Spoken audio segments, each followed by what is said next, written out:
Así que queremos presentarles el mensaje de la palabra viva en esta tarde, de los labios de nuestro pastor general, nuestro hermano Sergio Solórzano, que viene desde la República del Salvador. Aleluya. Gloria a Dios. Así que hoy está con nosotros aquí para poder compartir ese mensaje que todos estamos esperando. Y los amigos por internet, estén atentos de esta programación y reciban este mensaje con poder y gloria. Aleluya. Un aplauso al Señor, hermanos.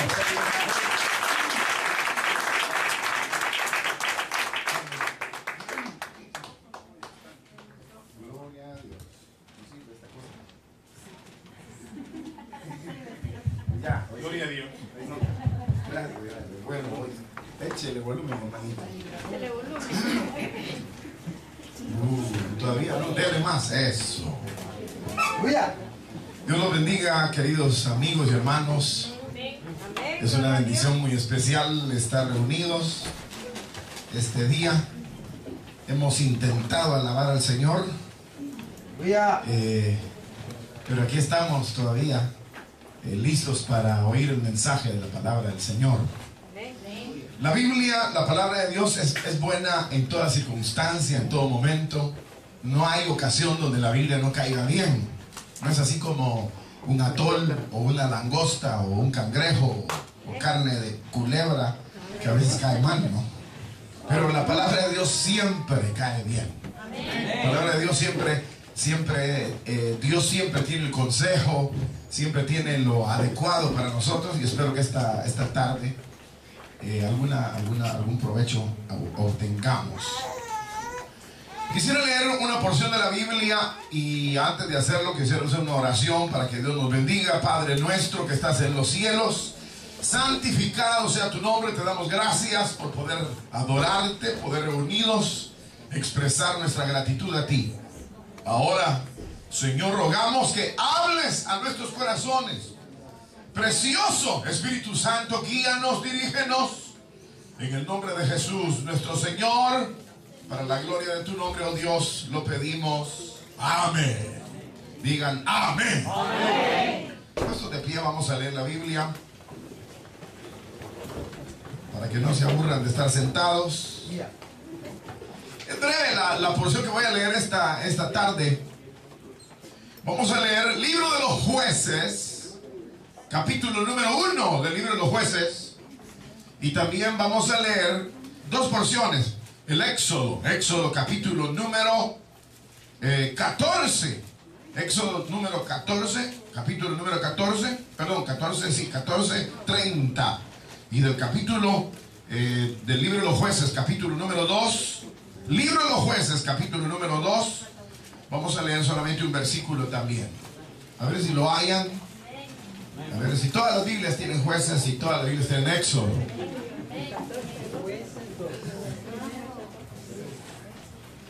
Dice la escritura de la manera siguiente.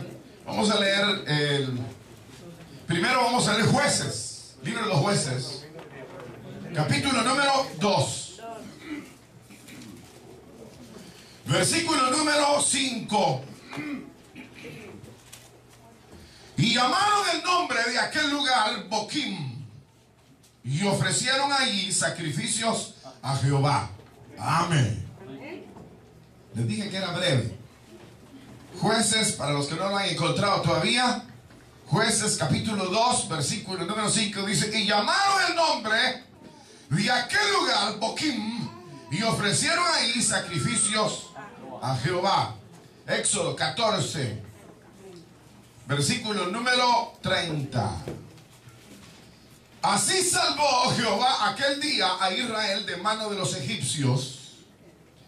E Israel vio a los egipcios muertos a la orilla del mar.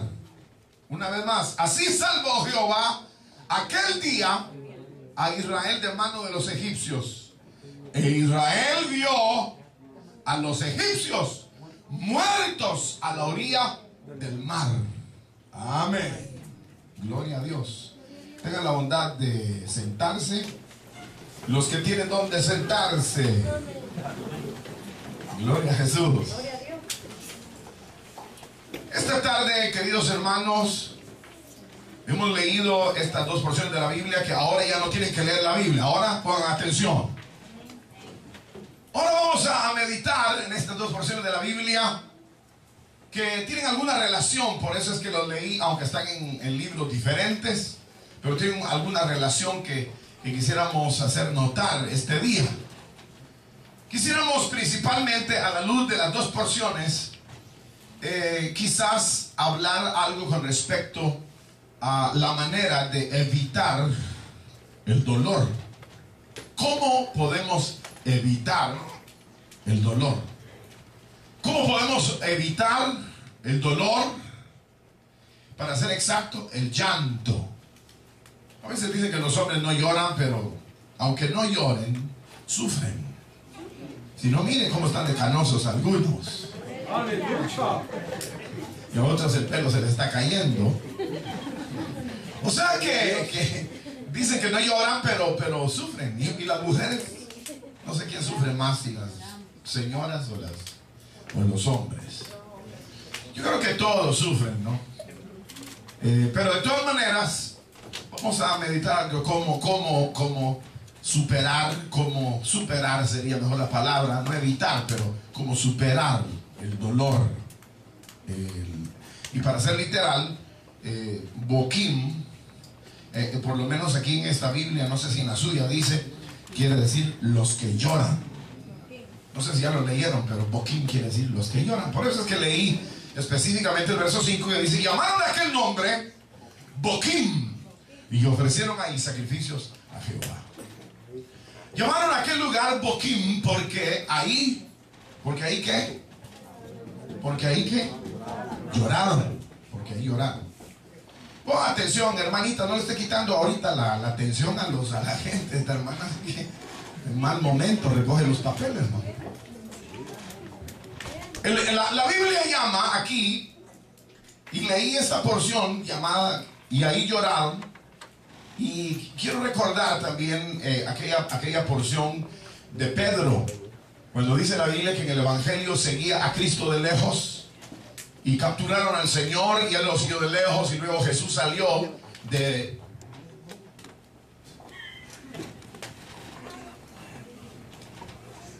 donde lo estaban juzgando, y dice la Biblia que vio a Pedro y Pedro lloraba. Le podríamos poner también a esa porción del Evangelio Boquim.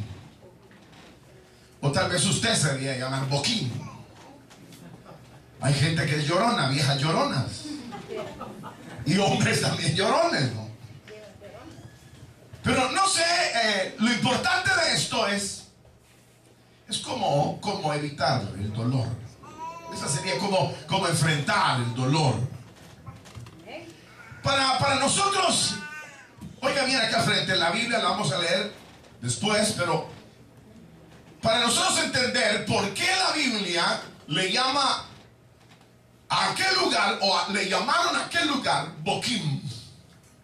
Tiene que haber alguna razón, por supuesto. No le van a poner Boquim a que le dijera, a lugares en donde la gloria de Dios descendió, como Jericó, en donde los muros se cayeron y la gloria de Dios cayó ahí y rompió toda la fuerza del enemigo. Ahí no se le puede poner Boquim, ahí se le debería poner alabanzas al Señor por su poder y su gloria. Pero aquí, ¿por qué le pusieron Boquim? ¿O por qué le llaman Boquim a este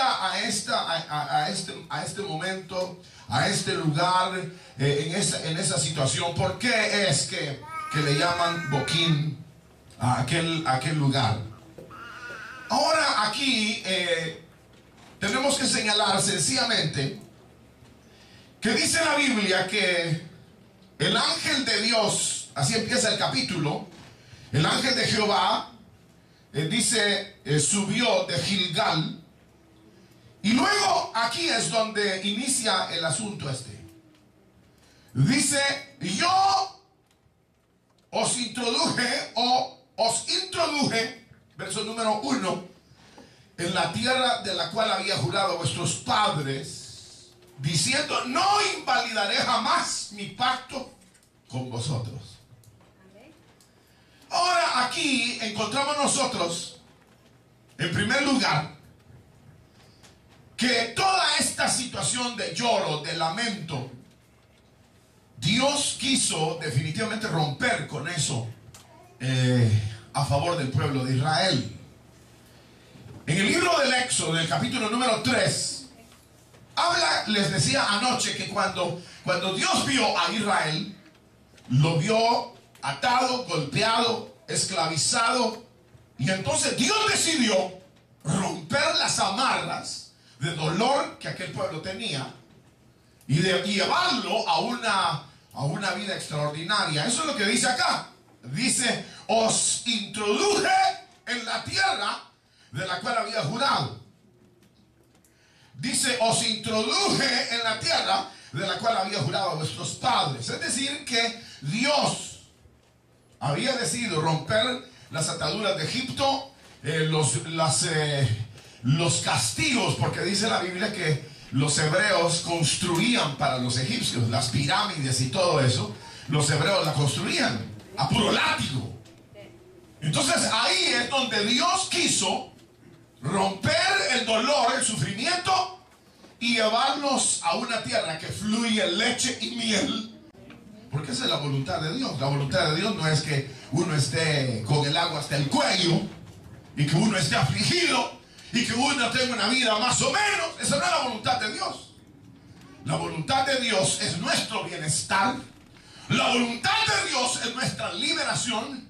La voluntad de Dios es nuestra salud. La voluntad de Dios es, en todos los órdenes de la vida, que nosotros disfrutemos la vida y disfrutemos en la esperanza de la gloria que Él ha señalado para nosotros. Ahora, desde el principio, cuando Dios puso al hombre en el huerto, lo puso en un lugar de bienestar extraordinario. Fue posteriormente que el hombre arruinó toda la situación, porque el hombre se enroló con situaciones que no debía haberse enrolado. Lo mismo de siempre, ¿no?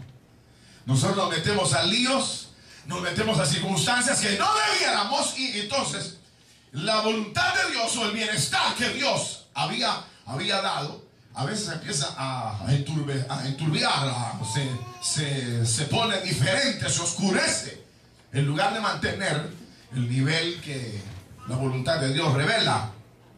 Entonces, cuando aquí el ángel se aparece, les dijo, yo os saqué de Egipto. Verso 1, y os introduje en la tierra de la cual había jurado a vuestros padres, pacto que no invalidaré jamás. Ahora, entonces, lo que leímos del libro del Éxodo, el versículo que leímos del Éxodo, ¿se acuerdan cuál fue?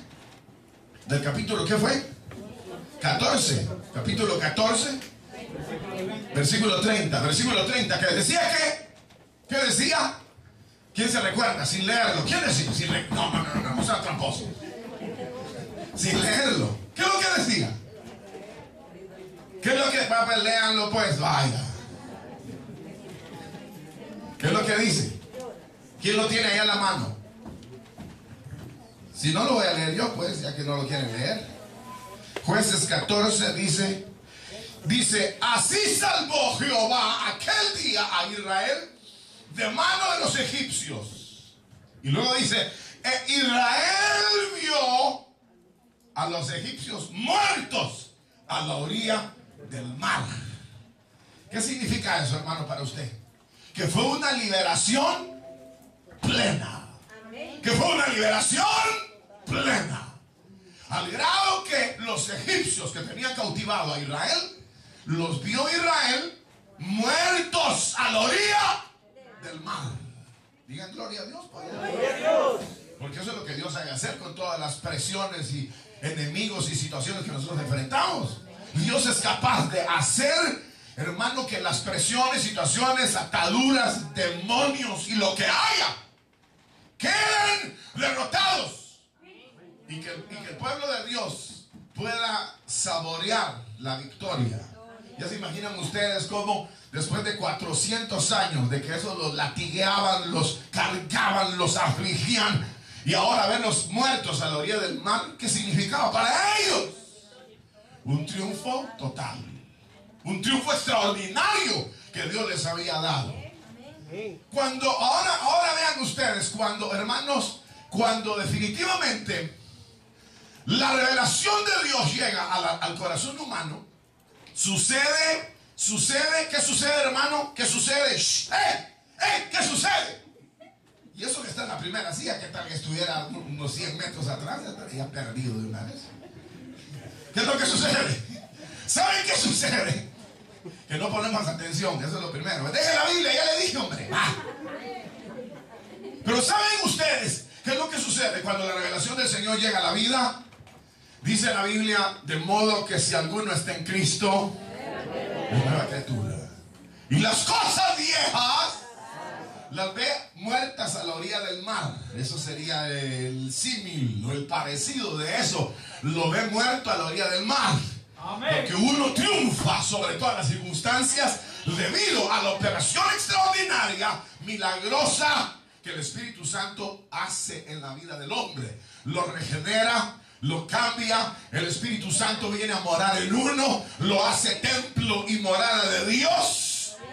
Entonces la vida humana se transforma en un derrotado, en una vida victoriosa. En un ciego, ahora veo. En un muerto, ahora vivo. Un hombre triste a un hombre gozoso.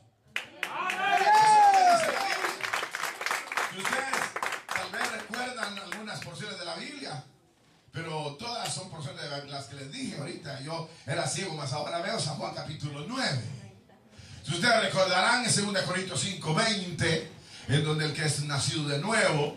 Luego también dice la Biblia en Samaria, en capítulo 8 del libro de los Hechos, y había gran gozo en aquella ciudad, porque Cristo había llegado. O sea que cuando Cristo llega a la vida del hombre, ve los cadáveres de todos los que lo tenían fregado, muertos. Y uno se ve en una vida totalmente victoriosa. Y a veces, aunque uno no perciba el nivel de victoria que representa, hermano, la cruz, y que representa la sangre del Cordero, es una victoria profunda, absoluta y gloriosa, que cuando el hombre cree en el Hijo de Dios, las ataduras se rompen, el gozo viene, la vida de Dios invade el ser, y la esperanza perdida empieza a florecer de nuevo. Bueno, ¿y ustedes son cristianos o qué son? Bueno, porque hay religiosos, ¿verdad?, que no tienen nada. Es decir que, porque a veces la religión lo domina uno. Y entonces uno parece por fuera muy religioso, o sea, con todo tapado y que las mangas hasta aquí y todo como que no hace nada, y es el diablo adentro. ¡Aleluya! Pero la religión verdadera es esta, que hace una transformación. La vida cristiana o la vida espiritual verdadera es la que hace una transformación. O sea, la que lo hace ver a uno en los cadáveres a la orilla del mar. Así es, amén. Gloria a Dios. Porque a Israel no le interesaba, aprender un culto específico. A Israel lo que le interesaba era ser libre. Eso le interesaba a Israel. A nosotros no nos interesa tampoco qué uniforme nos van a poner en la iglesia. A nosotros no nos interesa ciertos rituales y ceremoniales. A lo que nos interesa es tener una verdadera libertad. Tener triunfo, tener un carácter renovado, tener una vida especial y una visión extraordinaria. Eso es lo que a nosotros nos importa. A mí no me importa si hay que usar pantalón azul y celeste, o corbata amarilla o roja. A mí no me importa eso. No me importa si hay que peinarse de un lado o raparse. A mí no me importa nada de eso. Lo que importa es que usted haya visto los cadáveres de los que lo perseguían a la orilla del mar ahogados. ¡Aleluya! Eso es lo importante. A veces nosotros perdemos la perspectiva, el ángulo, la visión de lo que realmente es la vida espiritual. Por eso es que los pastores tenemos que estarle echando colirio en los ojos a la gente. Para que nunca se duerman y no se vayan a nacer.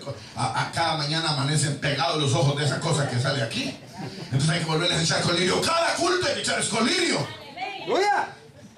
Para que no se les pegue la visión y que no vayan a pensar que la vida religiosa consiste en otros elementos, que no sea una vida práctica en donde el creyente pueda disfrutar de una verdadera libertad en Cristo Jesús.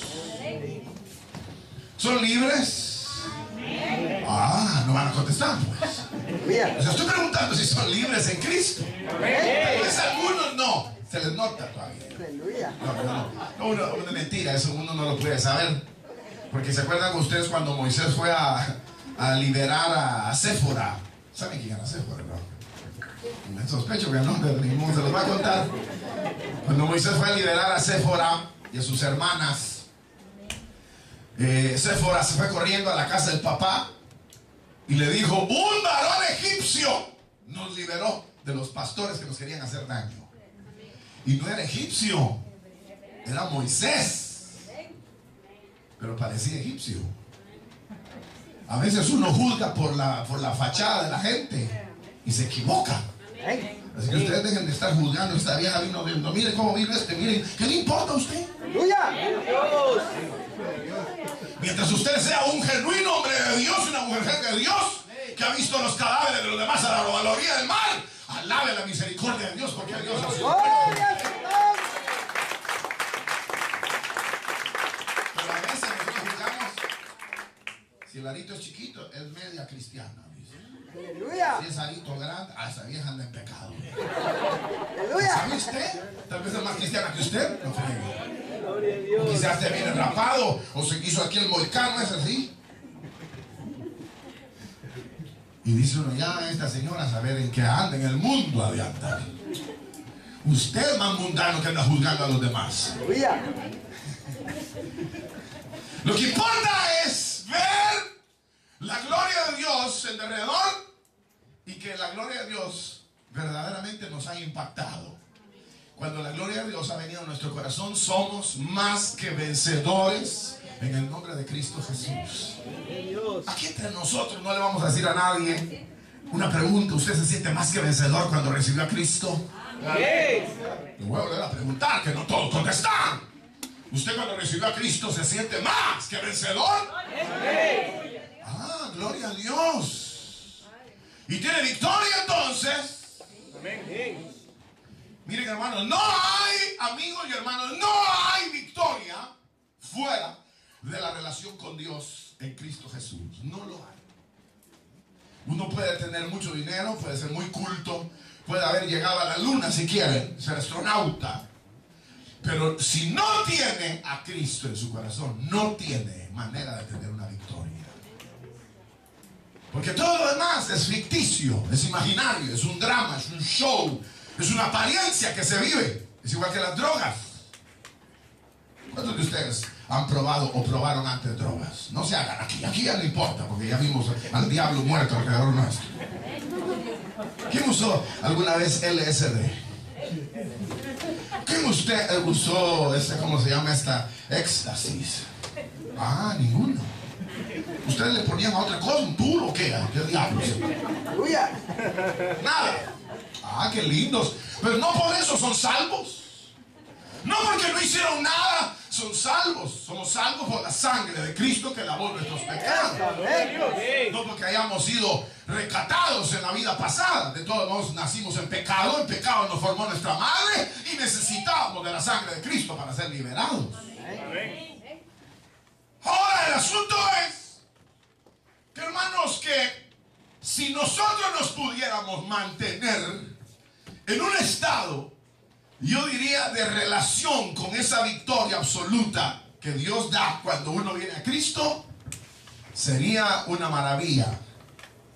Yo diría que cada persona debiera de aceptar a Cristo y vivir una vida de victoria, igual como Israel la vivió, que con mano poderosa los sacaron de Egipto y finalmente vio los cadáveres de todos los que los oprimían ahogados en la orilla del mar.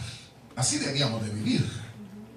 Pero ya siendo realistas, ya siendo muy realistas, la vida es otra. Sucede que uno ya no vive esa victoria. Uno solamente ha oído de las victorias, sí, entonces, pero uno sigue cargando situaciones que enfrenta a diario en el trabajo, en la vida, y uno ya no tiene esa victoria. Ahora, ya siendo realistas, ¿cuántos de ustedes tienen victoria este día?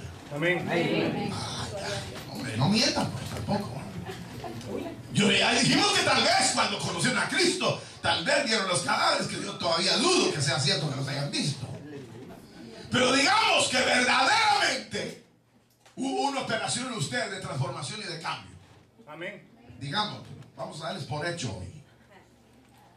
Pero la Biblia dice acá, en el libro que estamos leyendo de los Jueces, que cuando el ángel se les apareció, les dijo: yo os introduje en la tierra a cual había jurado. Pero luego dice el verso 2, y aquí está, es muy interesante. Con tal que, verso 2, ¿qué dice? Con tal que vosotros no hagáis pacto con los moradores de esta tierra, cuyos altares habéis de derribar, mas vosotros no habéis atendido mi voz. Y luego la pregunta es: ¿por qué habéis hecho esto? Ahora, noten ustedes que este asunto de entregar el corazón a Cristo es definitivo para alcanzar una victoria total. El problema es que la mayoría de nosotros, en primer lugar, no cedemos nuestra vida y corazón a Cristo para alcanzar una victoria. Entonces el pecado en nosotros nos destruye, y cuando venimos a Cristo, entonces experimentamos la renovación de la existencia y la vida victoriosa que Dios otorga, y empezamos a vivir una vida realmente nueva. El problema es que muchos de los creyentes estamos viviendo una vida que no es la victoria que una vez vimos, la derrota del enemigo alrededor del mar o a la orilla del mar, sino que ahora estamos viviendo una vida cristiana que no es exactamente la victoria que un día se nos otorgó. ¿Pero a causa de qué? ¿A causa de qué? ¿Qué es lo que dice el verso 2? Vamos a ver, díganle usted qué es lo que dice el verso 2. No quiere. Usted, ¿qué es lo que dice el verso 2? ¿Qué es lo que dice? ¿A causa de qué? Pues eso es primero, eso es segundo lugar. Lo primero es, ¿por qué dice? Exactamente, pacto con los moradores de la tierra. ¿Qué es lo que dice aquí? Con tal que vosotros no hagáis pacto con los moradores de la tierra. ¿Pero qué hizo Israel cuando entró a la tierra prometida? Lo que hizo fue interrelacionarse con los moradores de la tierra. Es decir, que ellos no entendían que no debían tener una interrelación con personas que no fueran exactamente del pueblo de Dios. Bueno, hay casos donde la Biblia habla de hebreas, mujeres hebreas, que cuando salieron de Egipto y ya iban en el camino hacia Canaán, tenían maridos que eran egipcios, mujeres israelitas que se habían casado con egipcios y hasta se habían multiplicado. Si alguna vez lo quiere leer, lea, es el Levítico capítulo 24, no ahorita, pero algún día, antes de morirse. Aleluya. Pero ahí hace mención que la mujer israelita se había casado con un egipcio. Es decir, que ella violó. ¿Violó qué? El pacto. Ella sí empezó a relacionar con impíos, digamos lo más claro. Empezó a relacionarse con impíos, dio a luz un impíito. Y según Levítico 24, ¿sabe qué pasó con ese impíito? Lo apedrearon, murió apedreado por blasfemo. Ahora, ¿cómo Dios va a matar al hijo de un israelita? Lo que pasa es que ella había violado el pacto. Entonces ahora, lo que el ángel les está recordando es que ellos, después de haber visto muertos a los egipcios a la orilla del mar, y la liberación extraordinaria que Dios hizo, abriéndoles el mar y proveyéndoles la vida, ellos empezaron aquella victoria a comprometerla. Empezaron a comprometer su victoria. Ustedes dijeron, casi todos dijeron que tienen victoria porque Cristo lavó sus pecados. Dijeron que son de Cristo y que han visto la gloria de Dios desde que conocieron al Hijo de Dios. Su vida fue transformada. Y si ahí se hubiesen quedado en esa victoria, el día de hoy tuvieran victoria en su trabajo, en su vida, en su familia, en todo lo que hacen, porque el Salmo número 1 dice, y todo lo que hagan sus manos prosperará. Amén. Pero dice, no así los malos. O sea que el que corrompe el pacto empieza a declinar y se mete a boquín. ¿Qué es boquín? ¿Qué es boquín? ¿Qué es boquín? Lloro, llorar, sufrir, dolor. Dice la Biblia que el ángel les dijo, vosotros gozaréis de la victoria con tal que no hagáis pacto con los moradores de esta tierra. Y luego dice, cuyos altares habéis de derribar, pero vosotros no habéis atendido a mi voz.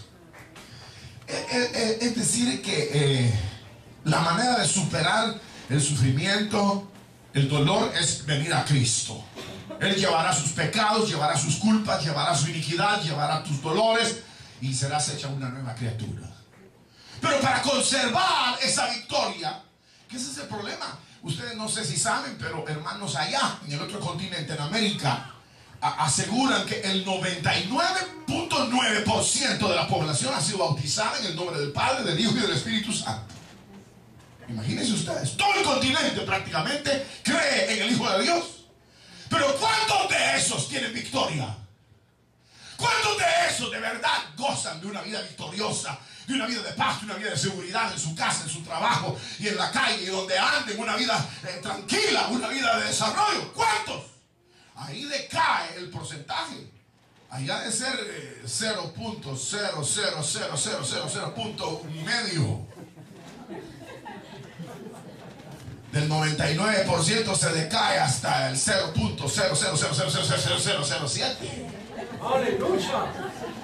Ahí decae todo el porcentaje, porque una cosa es decir que uno es religioso y otra cosa es tener la victoria, tener una paz, tener un triunfo. Eso es otra cosa. Y la Biblia aquí lo que está señalando, enseñando, es que el pueblo de Israel no había retenido la victoria al ver los cadáveres a la orilla del mar, porque ellos habían hecho dos errores. Primero, habían hecho pacto con las naciones que habían de ser destruidas, y había, hermanos, empezado a adorar las divinidades que los impíos adoraban. Eso es lo que dice la Biblia acá. Y entonces les pregunta el ángel de Jehová, ¿por qué habéis hecho esto? Aquí es donde a veces ni uno mismo sabe por qué diablos ahora, siendo cristiano, primero está arruinado. En primer lugar está arruinado. En segundo lugar, todo lo que hace parece que no funciona. Ponen un negocio, bueno, ya ni visiones de negocio tenemos. Ya hasta que nos llega la visión a nosotros es de así para abajo, para arriba, de que yo voy a llegar acá, vamos a hacer aquí, vamos a lograr acá. Es muy poca la gente que tiene todavía esa visión. ¿Pero por qué? ¿Qué pasó? ¿Por qué llegamos a tener tan escasa visión? ¿Y por qué llegamos? En lugar de ser similares a la gloria que Dios nos dio cuando nos sacó de Egipto, ¿por qué nosotros hemos llegado a estar tan deteriorados cuando la gloria de Dios se nos manifestó? ¿Por qué hicimos pacto con naciones que no debimos y adoramos las divinidades que ellos adoran para luego tener una vida, hermanos, de lloro, de dolor, de tristeza? Porque nosotros comprometimos nuestra fe. Este pensamiento es muy interesante porque la mayoría de los creyentes debíamos de retenerle el triunfo y la victoria. Pero pareciera más bien que nuestra vida se va como, en lugar de tener el gozo, el poder, la gloria, todo lo que debiera de tener, que fuéramos gente que tiene dones del Espíritu, que tiene gente que profetiza, que estamos pensando, hermanos, para mí, debieran de salirse este año de aquí, de esta iglesia, por ejemplo, debieran de salirse, y yo me pasaría a ese edificio que está ahí en la esquina, ese de vidrio, ese que quepa unas 1000 gentes, 2000 gentes, yo me pasaría ahí. Ojalá que animen al pastor y que den la ofrenda también, pues ni modo. O sea, que todos sientan que sea la iglesia más grande de Milán aquí. Amén. Dios mío, amén. Les voy a contar algo, por si no lo saben, pero en Londres, ¿saben dónde es Londres? Ustedes están cerca aquí. En Londres la iglesia más grande es hispana, de todo Londres. No es de rubios, de ojos azules, no. ¿De habla inglés? No. La iglesia más grande de Londres es hispana. Yo conozco al pastor. Es decir, que se puede hacer algo extraordinario. Amén. Amén. Es decir, que uno puede retener una victoria y el fluir de Dios en la iglesia. Pero si la iglesia ya comprometió su fe, que ahora le da miedo el dinero, le da miedo los papeles, le da miedo la familia, le da miedo el carabinero, le da miedo, todo le tiene miedo. El que está comprometido a su fe. Entonces, como ya se le olvidó de dónde lo sacó el Señor, y empieza a tener un cierto tipo de relación con lo que no debiera, y empieza a temer lo que no debiera, lo que teme la gente. Nosotros tememos a no tener dinero, tememos el sentirnos solos, tememos una serie de situaciones, que es lo que los hombres temen porque no tienen al Señor. Pero nosotros, teniendo al Señor, no debiéramos tener ningún tipo de temor, porque el que está en nosotros es mayor que el que está fuera de nosotros. Sin embargo, una cosa es decirlo y otra cosa es vivirlo. Oye, hay un montonazo de cristianos que no sirven para nada.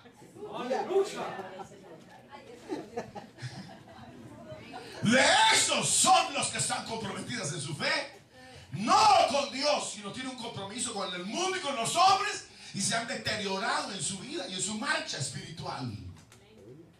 ¿De cuál es usted? Aleluya. No van a contestar, pues. ¿De cuál es usted? De los que todavía sigue viendo los cadáveres a la orilla del mar y que todavía se para y dice gloria a Dios, el Señor me dio la victoria sobre toda situación. O es de aquellos que ya, y los cadáveres, Dios, y resucitaron, ya nos andan siguiendo. Ve fantasmas donde no hay, tiene miedos que no hay, está sano y piensa que se va a enfermar, tiene trabajo y piensa que se lo van a quitar. ¡Aleluya! O sea que vivimos una desgracia, eso no es el cristiano. ¡Aleluya! Gloria a Dios. Cuando la Biblia dice, y nunca más volvió a ver a los egipcios, porque todos estaban muertos a la orilla del mar, es porque había habido una victoria absoluta. Pero todo eso, les voy a decir, era sombra o una figura de lo que sería el impacto extraordinario que Cristo haría en la vida de los hombres. Es decir, que aquello de la liberación del pueblo hebreo de Egipto esa era una figura, un show, un teatro que se había montado para escenificar una victoria. Pero cuando el Hijo de Dios muere en la cruz del Calvario, ¡ay, hermanos! Ahí hasta los poderes del infierno fueron derrotados. Amén. Por eso la Biblia dice: las puertas del infierno no prevalecerán contra la iglesia del Señor. Porque la victoria que el Señor nos ha dado al sacarnos del mundo fue una victoria extraordinaria. Que el libro de los Salmos lo dice de esta manera. Dice: yo clamé a Jehová, Él oyó mi clamor, extendióse hacia mí, me sacó del lodo cenagoso, puso mis pies sobre roca firme y puso cántico nuevo en mis labios. Verán esto muchos y alabarán a Jehová. Porque es una cosa extraordinaria. Nos sacó del fango y nos hizo establecer sobre una vida sólida.